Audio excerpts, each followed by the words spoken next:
Good evening and good morning. My name is Skylar Dean. I am a current junior at Canyon High School, and I'm going to be majoring in health sciences.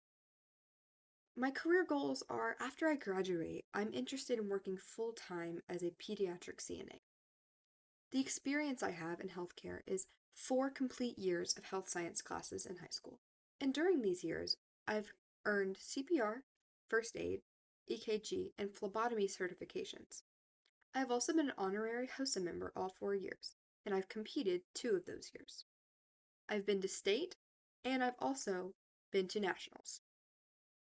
As well as my last year in HOSA, I was vice president.